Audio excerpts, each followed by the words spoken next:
दोस्तों, आखिरकार सोनम रघुवंशी का पता लग गया। उसे 8 जून की रात गाजीपुर के एक ढाबे से पकड़ लिया गया है। क्या सोनम रघुवंशी ने अपने पति राजा रघुवंशी का मर्डर करवाया? मर्डर करवाया तो इसके पीछे मोटिव क्या था? मर्डर करने वाले कौन थे? इन सारे सवालों के जवाब अभी भी मिलने बाकी हैं। लेकिन इतना जरूर तय है कि इस मामले ने पूरे देश को हिलाकर रख दिया। मेघालय पुलिस ने तो प्रेस कॉन्फ्रेंस करके यह क्लियर कर दिया कि सोनम ने ही सुपारी देकर अपने पति का कत्ल करवाया। यह बात भी निकल कर आ रही है कि सोनम का इंदौर के ही एक लड़के राज कुशवाहा के साथ अफेयर था। इस मामले में अब तक 4 लोग अरेस्ट भी हो चुके हैं, लेकिन पूरा देश इस वक्त यही पूछ रहा है कि सोनम का शादी से पहले अफेयर था भी। अगर उसे राजा रघुवंशी से शादी भी नहीं करनी थी, तब भी उसका मर्डर क्यों करवाया? खैर, यह ऐसे सवाल हैं कि जिनके जवाब पुलिस कुछ दिनों में ढूंढ लेगी। लेकिन सबसे पहले आपको यह बताते हैं कि यह पूरा मामला कैसे शुरू हुआ। Hello everyone, my name is Shivani. Welcome to our channel and you are watching Sonam Raghuvanshi case. तो दोस्तों, यह बात पिछले साल 1 अक्टूबर की है। रामनवमी का दिन था और रघुवंशी समाज का भंडारा था। इसी दिन समाज के लोग शादी के योग्य लड़के लड़कियों के नाम समाज के रजिस्टर में लिख देते हैं। सोनम की फैमिली वालों ने जब उस रजिस्टर में राजा रघुवंशी की डिटेल्स पढ़ी तो उन्हें लड़का अच्छा लगा। एक तो राजा का काम भी अच्छा था, दूसरा वो इंदौर का ही रहने वाला था। उसके बाद सोनम की माँ का राजा के घर फोन आया। वो लोग मिलने आए, फिर लड़का लड़की आपस में मिले और बात पक्की हो गई। लेकिन शुरू में ही राजा ने एक ऐसी बात नोटिस की जिसे उसके परिवार वाले अगर समझ जाते तो राजा की जान बच भी सकती थी। राजा ने एक दिन अपनी माँ को बताया कि सोनम मुझ में इंटरेस्ट नहीं ले रही है। राजा दरअसल सोनम के साथ फिल्म देखना चाहते थे और सोनम ने इसके लिए मना कर दिया। राजा फोन भी करता था तो सोनम उनसे बात नहीं करती थी। राजा की माँ ने इस बारे में सोनम से पूछा तो उसने कहा, मैं ऑफिस में बिजी होती हूँ, इसलिए बात नहीं कर पाती। और तब यह बात इग्नोर कर दी गई। फिर आया 10 मई का वो दिन, दोनों की शादी हो गई। दोनों का परिवार खुश था, मगर यहाँ पर एक ट्विस्ट आया। राजा शादी के बाद कश्मीर घूमने जाना चाहता था, लेकिन पहलगाम हादसे के बाद वो प्रोग्राम उसे टालना पड़ा। लेकिन तभी सोनम ने बिना राजा से पूछे मेघालय की टिकट करा दी। जब सोनम ने ऐसा किया तो राजा भी हैरान हुआ। उसने अपनी माँ को बताया कि सोनम ने मेघालय की टिकट कराई है। इसके बाद राजा को ना चाहते हुए भी मेघालय जाना पड़ा। दोनों पहले बेंगलुरु से कनेक्टिंग फ्लाइट लेकर 20 मई को गुवाहाटी पहुँचे। वहाँ माँ कामाख्या के दर्शन किए। फिर 22 मई को सुबह गुवाहाटी से मेघालय निकल गए। शिलोंग पहुंचकर चेरापूंजी के पास एक होम स्टे में चेक इन किया। उसी दिन स्कूटी लेकर आसपास घूमने भी निकले। और फिर आया 23 मई का दिन। 23 मई को सुबह 5:30 बजे इन्होंने अपना होम स्टे या होटल कह लें उसे चेकआउट कर दिया। ये देखकर होटल वाला भी हैरान था कि इतने सुबह चेकआउट कौन करता है। फिर इसी दिन ये लोग चेरापूंजी से 330 किलोमीटर दूर एक वाटरफॉल देखने निकल गए। वो भी तब जब उस जगह पर कर्फ्यू लगा हुआ था और जिस रास्ते से ये लोग गए वो भी टेढ़ा मेढ़ा रास्ता था। अब जिस दौरान ये लोग वाटरफॉल के पास जा रहे थे तभी सोनम की सास का भी फोन आया। सोनम ने बताया कि हम वाटरफॉल के पास गए थे, यहाँ खड़ी चढ़ाई है, हम एक कैफे के पास रुके थे। जिस दौरान यह बातचीत हुई तब दोपहर के 1:30 बजे थे। इसके बाद दोपहर 2 बजे राजा के घर वालों ने फिर से फोन किया, लेकिन तब राजा का फोन स्विच ऑफ हो गया था। सोनम से बात करने की कोशिश की मगर उसका मोबाइल भी बंद था। दिन में दोबारा बात करने की कोशिश की गई, तब भी फोन नहीं लगा। इस पर राजा के घर वालों को घबराहट तो हुई, लेकिन उन्हें लगा कि पहाड़ी इलाका है, हो सकता है नेटवर्क ना आ रहा हो या उनका मोबाइल स्विच ऑफ हो गया हो। इसलिए उस शाम उन्होंने इतना पैनिक नहीं किया। फिर 24 मई का दिन आता है। राजा के परिवार वालों ने फिर उन्हें कॉल किया। अब फिर से उनका फोन नहीं लगा। अब इन लोगों को टेंशन हुई और फिर उन्होंने राजा और सोनम द्वारा जो उन्हें पिक्चर्स भेजी गई थी उसमें एक फोटो में दोनों किराए की स्कूटी पर दिख रहे थे। उस स्कूटी पर उसके ऑनर का नंबर था। राजा के भाई ने उस पर कॉल किया तो स्कूटी वाले ने बताया कि हाँ, इन लोगों ने मुझसे स्कूटी ली थी, लेकिन ये अभी तक स्कूटी लेकर वापस नहीं आए हैं। यह सुनकर सोनम और राजा की फैमिली वाले और घबरा गए। अगले दिन सोनम और राजा का भाई फ्लाइट पकड़कर गुवाहाटी के रास्ते शिलोंग आ गए। राजा के भाई ने शुरू में बताया कि जब उन्होंने शिलोंग पुलिस से कंप्लेन की तो उन्होंने ज्यादा सीरियसली नहीं लिया और फिर सोनम और राजा के घर वालों ने इंदौर कमिश्नर से इसकी शिकायत की। फिर इंदौर पुलिस ने मेघालय पुलिस से बात की। मामला मध्य प्रदेश के मुख्यमंत्री मोहन यादव जी तक भी पहुंचा। उसके बाद मामले में तेजी आई। मेघालय पुलिस ने स्टेट डिजास्टर रिलीफ फोर्स समेत इंटेलिजेंस की टीमों को सर्च ऑपरेशन में लगाया। सबसे पहले इन्हें इन लोगों की एक लावारिस स्कूटी की शिकायत मिली। पता लगा कि यह वही स्कूटी है जो सोनम और राजा ने रेंट पर ली थी। जांच आगे बढ़ी तो पुलिस को एक बड़ा सुराग हाथ लगा। एक लोकल गाइड ने बताया कि उन्होंने सोनम और राजा को अपनी सर्विस ऑफर की थी, लेकिन उन लोगों ने कोई और गाइड ले लिया। मगर तभी गाइड ने एक ऐसी बात बताई जिसने सभी को हिलाकर रख दिया। गाइड ने बताया कि उन लोगों के साथ 3 लोग और थे जो उनसे हिंदी में बात कर रहे थे। अब मेघालय जैसी जगह पर कोई और तो हिंदी बोलता नहीं है। कोई लोकल आदमी टूरिस्ट के साथ हिंदी में बात करता है तो उसके डायलॉग से पता लग जाता है कि वो लोकल है। लेकिन गाइड ने बताया कि नहीं, वो 3 लोग लोकल नहीं थे। फिर यह भी पता लगा कि आखिरी बार जब सोनम अपने हस्बैंड राजा के साथ वाटरफॉल की तरफ जा रही थी, तभी सोनम पीछे थी और वो 3 लोग राजा के साथ आगे थे। इसलिए बड़ा सवाल यह है कि वो 3 अनजान लोग अचानक ऐसी जगह पर राजा और सोनम के साथ आने के लिए तैयार कैसे हो गए। ऐसी जगह पर राजा और सोनम के साथ आने के लिए तैयार कैसे हो गए, यह बात हैरान करने वाली थी।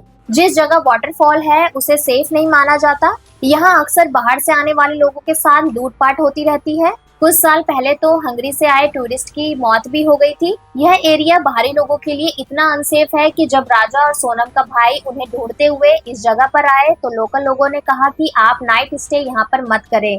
लेकिन अब भी पुलिस के हाथ ज्यादा कुछ लगा नहीं था। तभी जांच के दौरान 27 मई को 2 बैग पहाड़ी इलाके में मिले। यह बैग उस जगह से काफी दूर थे जहां इन लोगों की स्कूटी लावारिस हालत में मिली थी। फिर 3-4 दिन भारी बारिश के कारण सर्च ऑपरेशन को बार बार रोकना पड़ा। फिर आया दोस्तों 2 जून का दिन।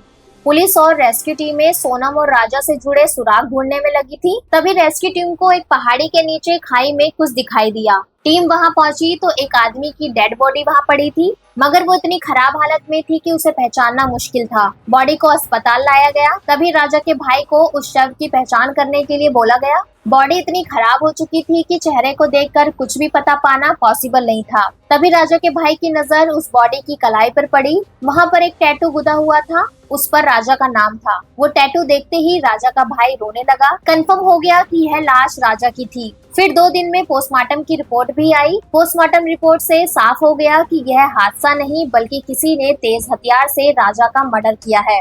पुलिस को पता लगा कि पेड़ काटने वाले हथियार से राजा की हत्या की गई। 4 जून को राजा की बॉडी इंदौर लाई गई। लेकिन बड़ा सवाल यह था कि सोनम कहाँ थी। तरह तरह के सवाल पूछे जा रहे थे। शक हो रहा था कि क्या सोनम की भी हत्या कर दी गई है, क्या सोनम को किसी गैंग ने बेचकर उसे बांग्लादेश भेज दिया है, या सोनम ही अपने पति राजा के मर्डर में शामिल है और वहां से भाग गई। लेकिन अपने ही पति का मर्डर करने वाली बात एक ऐसी बात थी जो कोई भी बोलने की हिम्मत नहीं कर रहा था, क्योंकि कोई पत्नी आखिर क्यों शादी के 3 हफ्ते में ही अपने पति की हत्या करवा देगी। लेकिन सोनम से जुड़ा कोई सुराग न मिलने से सस्पेंस लगातार बना हुआ था। एक नंबर और था। इसी बीच मेघालय पुलिस और उनकी टीमें लगातार अपनी जांच में लगी हुई थी। मेघालय पुलिस को अपनी जांच में पता लगा कि सोनम के पास एक और नंबर था।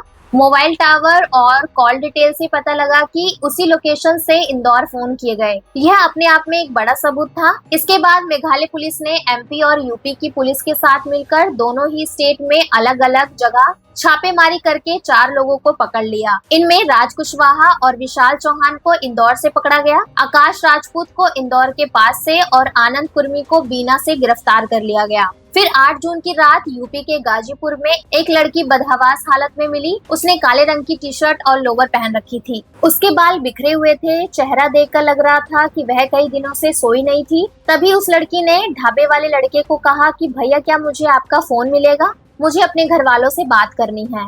ढाबे वाले ने लड़की को अपना फोन दे दिया। फोन पर बात करते ही लड़की रोने लगी। तब तक किसी को नहीं पता था कि ये लड़की कौन है। उस वक्त ढाबे पर कुछ महिलाओं ने उस लड़की को पहचान भी लिया था, लेकिन कोई यह समझ नहीं पा रहा था कि वो सोनम रघुवंशी हो सकती है, क्योंकि गाजीपुर से मेघालय 1100 किलोमीटर दूर है। भाई से बात करने के बाद सोनम वहां एक चारपाई पर बैठकर रोने लगी। तभी जिस फोन से सोनम ने अपने भाई को कॉल किया था, उसी नंबर पर सोनम के भाई का कॉल आया। उसने ढाबे वाले को कहा कि तुम फौरन पुलिस को कॉल करो। ढाबे वाले ने पुलिस को फोन किया। सोनम ने अपनी पहचान बताई तो पुलिस को फौरन समझ में आ गया कि यह वही लड़की है।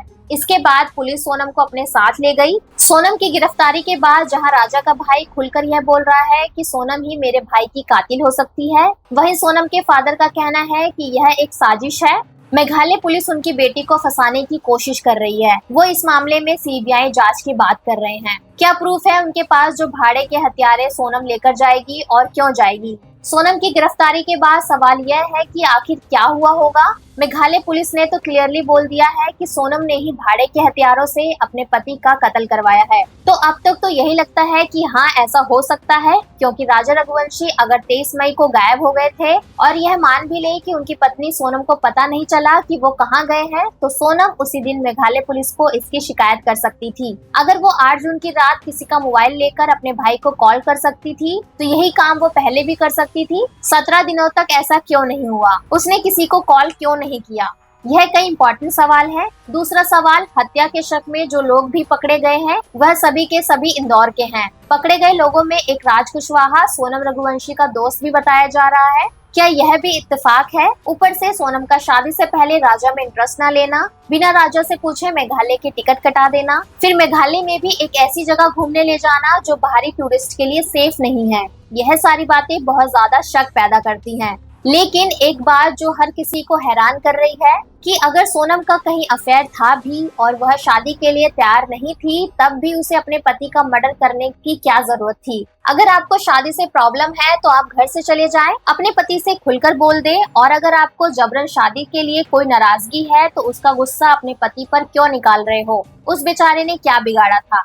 आप सोचकर देखिए, एक सीधा साधा लड़का जो अपने माँ बाप के कहने पर बिरादरी में ही शादी करता है और वाइफ जहाँ घूमने के लिए कहती है वहाँ चला भी जाता है। हनीमून पर घूमने के दौरान कुछ लोग उस पर हमला करके उसे मार देते हैं और उस बेचारे को यह तक पता नहीं चलता कि उसकी किससे क्या दुश्मनी थी। और ऐसे एक नहीं, आजकल दर्जनों ऐसे केस हो रहे हैं जहां लड़कियां भी एक्स्ट्रा मैरिटल अफेयर या शादी से पहले अफेयर के चलते अपने हस्बैंड का कत्ल करवा देती हैं। इसी तरह का एक मामला इसी मार्च में मेरठ से आया था, जहां मुस्कान नाम की एक लड़की ने अपने पति सौरभ का मर्डर करवाकर उसकी लाश नीले ड्रम में भरवा दी थी। उससे पहले मार्च में ही यूपी के औरैया में प्रगति यादव नाम की एक लड़की ने अपने बॉयफ्रेंड के साथ मिलकर शादी के कुछ दिन बाद अपने पति दिलीप की हत्या करवा दी थी। यह सारी खबरें हिला देने वाली है। दोस्तों, हम बिल्कुल यह दावा नहीं करते हैं कि सोनम रघुवंशी मामले में उन्होंने ही अपने पति की हत्या करवाई हो, लेकिन एविडेंस और एक्सपर्ट्स का ओपिनियन यही है कि मोस्ट लाइकली सोनम ही इस मामले में दोषी हो सकती है।